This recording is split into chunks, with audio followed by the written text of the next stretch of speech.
Greetings, I'm Jenny, aged 27.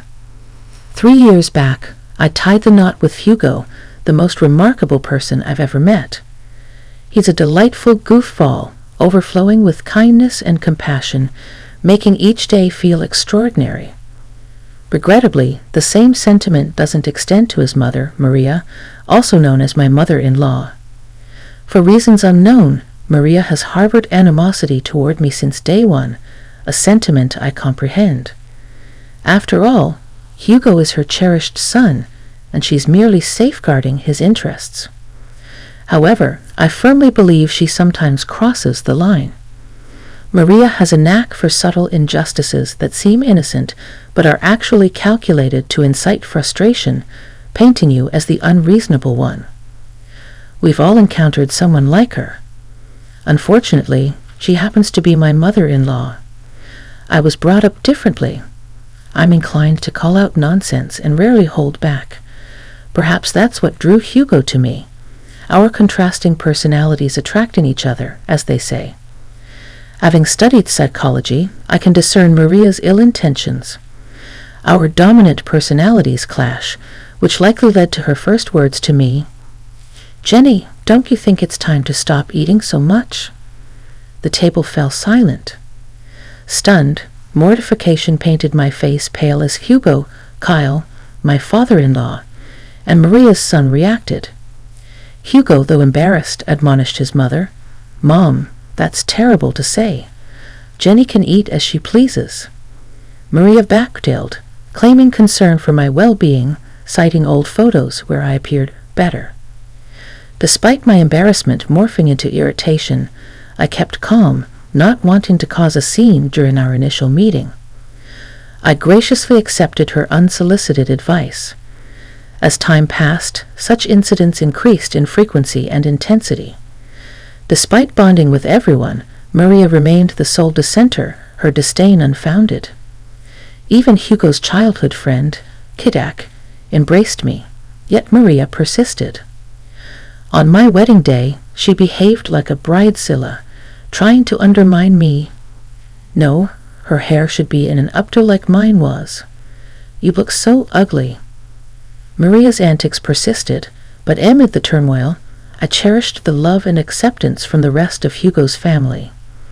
The guests from the bridal party were audible, yet I found myself unsurprised, having grown accustomed to such situations. In an attempt to rectify her words, my mother-in-law hastily backtracked. "Oh no, darling, that's not what I meant. You have the potential to look so much better." I see a lot of myself in Jenny. She's a bright young woman, despite looking better at her age. While my father-in-law managed to quell her ruthless antics that day, the lingering pain and bitterness persisted. It went against my nature to remain silent and passive. My vibrant energy was diminishing, drained by this woman who seemed determined to undermine me. Fast forward 3 years to the current events. We gathered at Hugo's childhood home, his parents' residence, for dinner on a Sunday night. My mother-in-law had graciously invited us, including Jack, indicating something significant was afoot. I had my suspicions, which were later confirmed, making the dinner plan seem more calculated. As the evening unfolded, my mother-in-law seized everyone's attention, announcing an important revelation. Armed with a paper, she began reading. "Attention, everyone, I have an announcement. Since my birthday is approaching, I want to share my plans. We're going to Hawaii." The paper confirmed the trip, met with excitement from everyone at the table. "That sounds fantastic." "What amazing news, Jenny. I've always wanted to go to Hawaii. This is great news." "I'm so excited. Thanks so much, Ma," I said. "Actually, you're not coming, honey," she replied. "What do you mean?" "This wasn't part of the plan," I questioned. "I made some last-minute changes and canceled your ticket before incurring extra charges. So my ticket was already purchased, and she just canceled it. Why does she hate me so much?" "Mom, what are you talking about?" Hugo asked.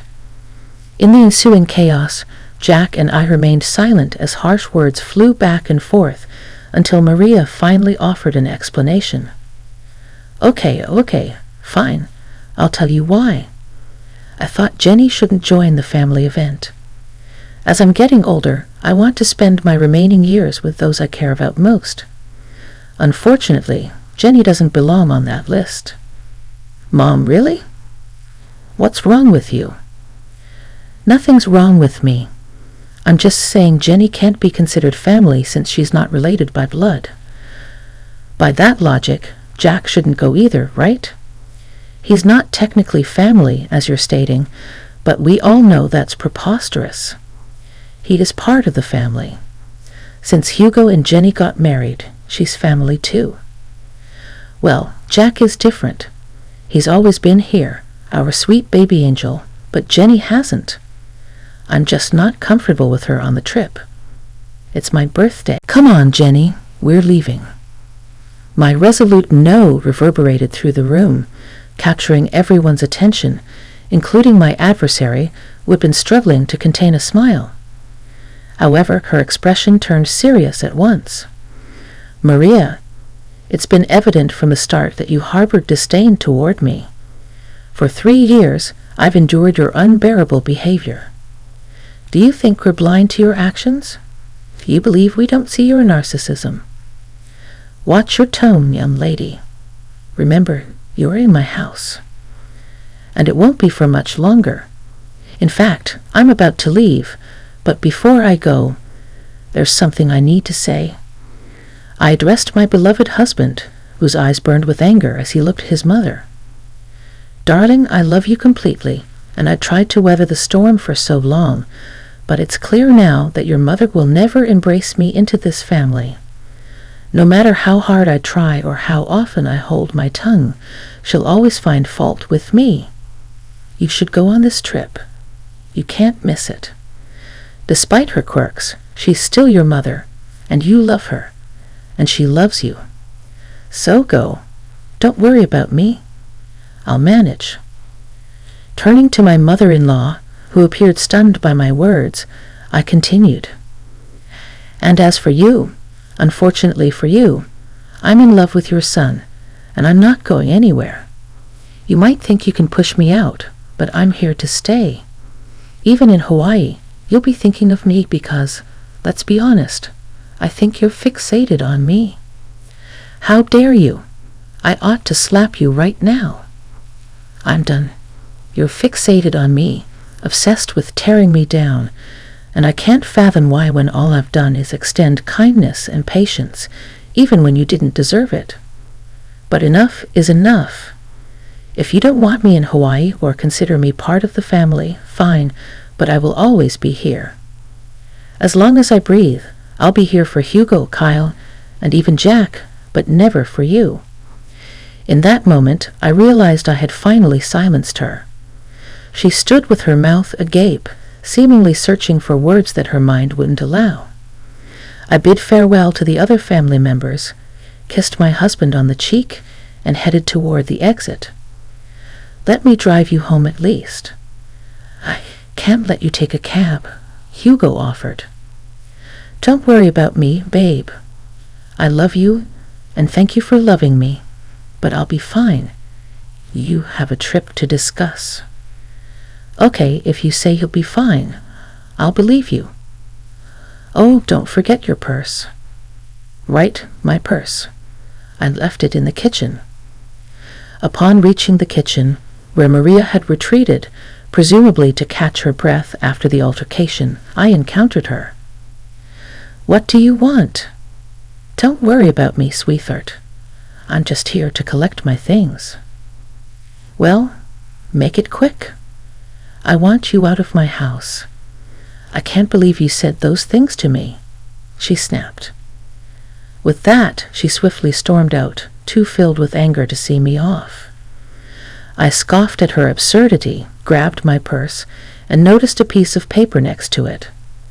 Assuming it was the trip itinerary, I grabbed it to sneak a peek at what I was missing. As I began to read, I discovered Maria's handwriting. Dearest Jack, you've always been like a son to me, and I love you dearly. Oh, it's a letter to Jack. A bit strange, but I suppose it's thoughtful. For some reason, my curiosity led me to read further. The love and care you've shown me throughout the years will never be forgotten. Regrettably, even in my son Hugo's case, I feel the love we once shared is no longer there. Wait, is she saying she loves Jack more than Hugo? That can't be right. Persisting in reading the letter, each line intensified my astonishment. The revelations were difficult to fathom. Although I recognized it wasn't my place to read the letter, I couldn't help but be grateful for stumbling upon it. After absorbing its entirety, I paced the kitchen, contemplating my next steps. Suddenly, it struck me. Everyone who needed to know about the letter was in that room.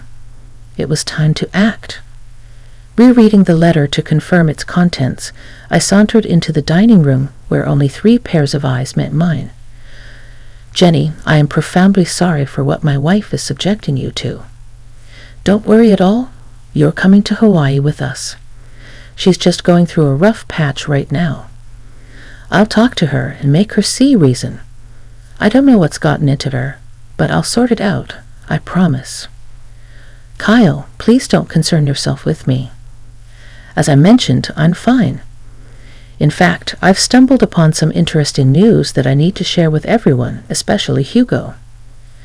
Hugo and Jack perked up, a flash of worry crossing Hugo's face. Perhaps he feared I was overwhelmed and considering a divorce. Whenever I complained about his mother, he'd empathize, marveling at how I endured her antics. I'd reassure him it was my love for him that kept me going. Noticing Maria's absence, I inquired, "Where is Maria? She needs to be here for this too." I mentioned earlier she was a bit under the weather after your confrontation. She mentioned a headache and opted for a nap upstairs. She won't be down for a while. You know how she is about her beauty sleep. Familiar with Maria's peculiar habits that often inconvenienced others, I sighed in frustration. This is crucial. She has to be here. It's okay, Jenny, Kyle said. You can share with us, and we'll fill her in when she wakes up. Contemplating the information I possessed, I hesitated. I wanted to witness her embarrassment. I think you should go ahead and tell us, sweetie. It's okay, and you know Hugo struggles with anxiety. It wouldn't be good to keep him waiting. True. Hugo's anxiety could escalate quickly, and I observed him beginning to fidget in anticipation. All right, I'll share with you what I found. While I was in the kitchen gathering my purse and preparing to leave, I stumbled upon something intriguing that I believe you all need to know about. Retrieving the paper I found, I began to read aloud. Dearest Jack, you know that you have always been like a son to me, and you know that I love you dearly. The love and care you have shown for me throughout the years will never be forgotten. I hate to admit it, but even when it comes to my son Hugo, I feel as though the love we once shared is no longer there. Hugo and I just don't see eye to eye like we used to, and honestly, I think it's because of Jenny. Ever since he married that girl, he no longer has time for me. He doesn't love me, and therefore, I don't think I love him. I love you, and you are my son. With that being said, I want to let you know that I'm going to update my will so that you inherit all of my belongings and not Hugo. I know it might hurt him, but honestly, at this point, I don't care. It's that wretched Jenny girl. She's the one who has poisoned my love for him. I hope you receive this letter well. The reason why I didn't want to approach you about it in person is that, and it pains me to admit this, I couldn't risk seeing the rejection on your face. I know you love Hugo like he's your brother and most likely won't approve, but I don't care. I'm giving you everything. The money, the house, the cars, and even my small businesses. They're all yours, whether you like it or not. If you want to talk about this further, please call me, and we can discuss it. I look forward to hearing your response. I will love you forever and always, your second mom. After finishing the letter, I glanced up to witness a flurry of mixed emotions. Kyle appeared on the verge of tears. Jack seemed stunned. But Hugo looked like he was on the brink of losing his temper. I can't believe she said all those things. Is she serious? So she'd exclude me from her will just to spite me and Jenny? She's officially lost her mind. I don't even know what to say. This has gone too far. I'm fed up with her toxic behavior. What are we going to do? In that moment, I had an idea. A week passed, and it was time for the planned Hawaii trip. Maria woke up to find a letter from her husband on her bedside table. It read, "Good morning, beautiful. We decided to let you catch up on your beauty sleep. Don't worry, your bags are packed. Just meet us at the airport." Maria hurriedly got ready and rushed to the airport, searching frantically for her travel companions. She tried calling them, but no one answered. Assuming they had already boarded, she boarded her flight, hoping to catch up with them in Hawaii. Enduring the 12-hour flight, she landed and video called Kyle. "Hey Kyle, where are you guys? I woke up late and found your note, but none of you were answering. I assumed you boarded without me. Where are you? Let's start the festivities." "That won't be happening, Maria." "What do you mean? Where are you?" "I'm at home." "What?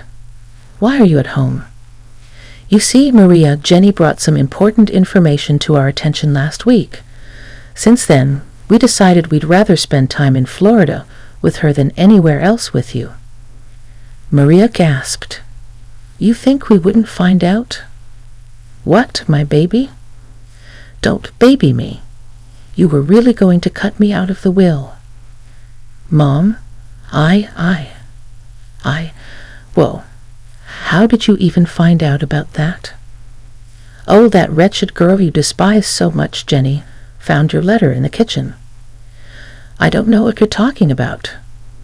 "Maria, lying right now is only adding more nails to the coffin."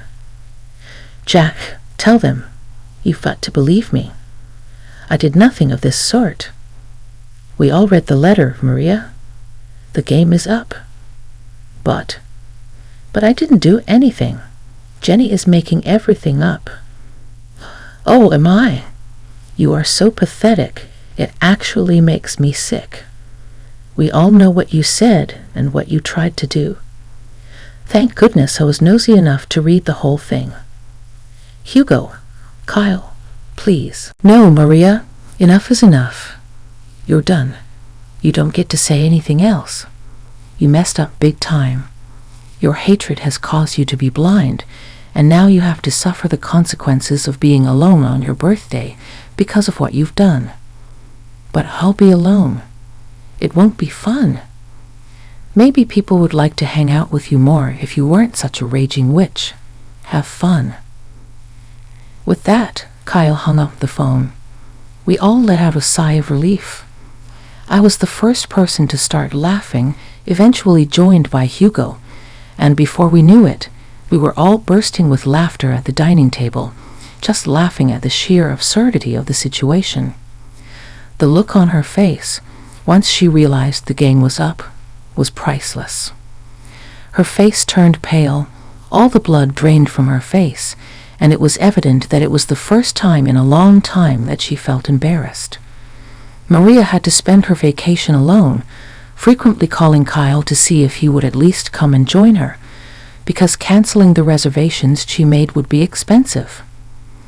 But every time, he kept denying it, stating that when she comes back, they were going to have to implement some ground rules if she still wanted to be married to him. Maria began to be very apologetic and frantic, a complete 180 from her usual demeanor, which was genuinely surprising.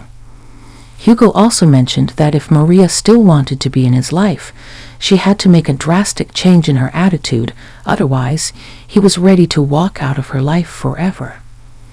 Their relationship remained rocky, and Hugo asserted that if Maria ever disrespected him again, even with the smallest snide remark, he would cut her off completely, just as she had planned for him. As for Jack, he decided it was best to stop being overly accommodating to Maria, as it was clearly enabling her toxic behavior. So not only did Maria end up spending a miserable time in a beautiful place, but she also risked losing the 3 most important people in her life. She now has very strained relationships with all of them, and she has to change for the better. Regarding me, I messaged her, stating that I need time to decide if I'm going to forgive her for all of her injustices. She was apologetic and begged me to talk some sense into the men in her life. I refused, stating that this is the bed she made for herself, and now she has to lie in it. To this day, Maria is still attempting to mend the very broken relationships that she caused. I just hope she learned her lesson.